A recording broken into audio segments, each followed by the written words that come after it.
Released on January 9th, 2016 for iOS devices by, and I do apologise if I pronounced this wrong, Goktug Yilmaz, we have the mobile game Dawn of Crafting.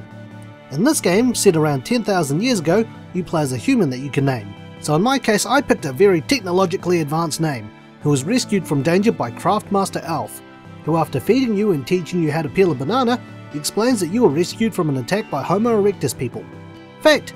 Homo erectus people weren't around 10,000 years ago. They died off about 150,000 to 500,000 years ago, and most likely didn't coexist with modern humans.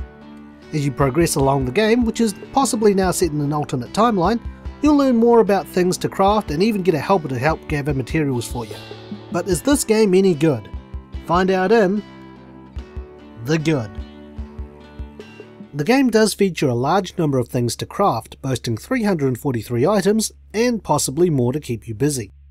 The game features several creative ways to combine and use your tools to get different things, such as cutting bananas and other food items with a knife, or using said knife to strip bark off a tree you've cut with an axe. Once you discover fire, a whole new world of cooking is open to you. Tools can also be crafted and given to your helper, or minion as the game calls them, and they can go off and gather the items using the tool.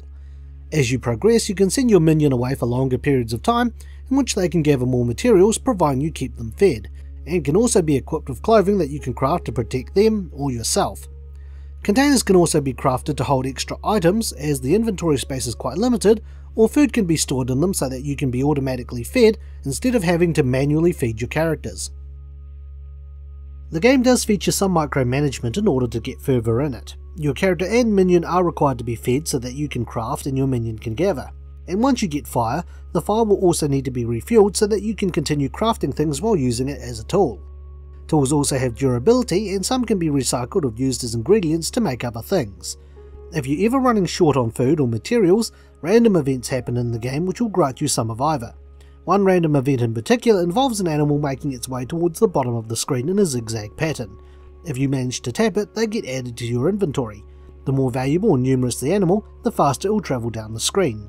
It's a good way to randomly get a whole bunch of animals to skin and cook. Micromanagement also serves as a double-edged sword as well, as having to keep all those things in check can be quite frustrating at times. With that, we've reached the end of the good, so let's discuss the things I didn't particularly like with the bad. I've never been a great fan of microtransactions, and I found that some of them in this game are ultimately useless.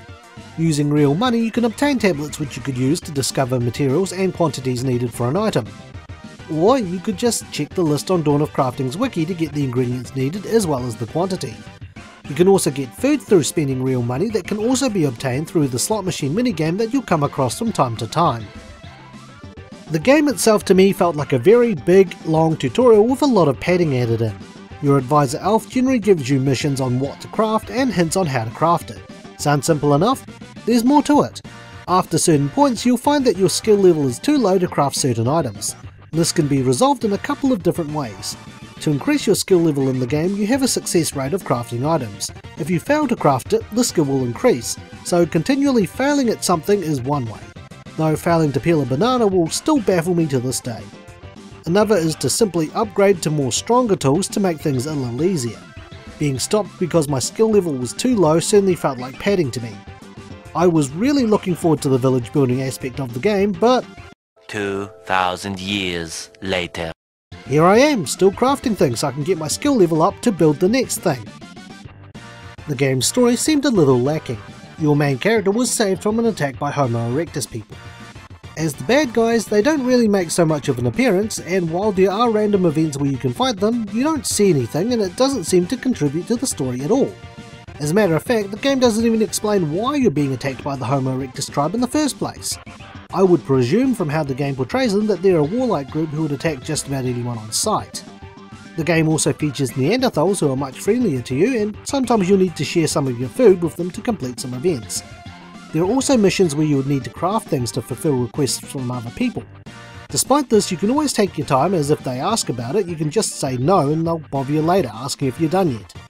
Aside from that, I think that's about covers what I didn't like, so now we can move on to the opinion. I can understand why people seem to enjoy Dawn of Crafting and how much of a time sink it is, but to me personally it's not really a game I'm a huge fan of. The number of things you can craft in the game is quite impressive, but the micromanagement will be hit and miss to some people. Microtransactions were mostly made redundant thanks to the game's wiki, and overall the gameplay wasn't really my cup of tea. The game has a nice community, and with its frequent updates, Goktug Yilmaz certainly listens to the feedback people provide him with, so props to that. If you want to spend time on a beginner-friendly game based around crafting and gathering, then go right ahead. The game goes for $2.99 American on the Apple App Store, and while it's not my sort of game, I'm sure others can pick it up and find it more enjoyable. So with that, it's time for my rating. Dawn of Crafting gets a historically inaccurate image of a caveman coexisting with a dinosaur out of 10. Thanks for watching, and stay tuned for the next Infinite Backlog review. If you enjoyed today's review, feel free to check out some of our other videos and subscribe for more. You can also follow us on Twitter, Instagram and our Facebook page. Once again, thank you for watching.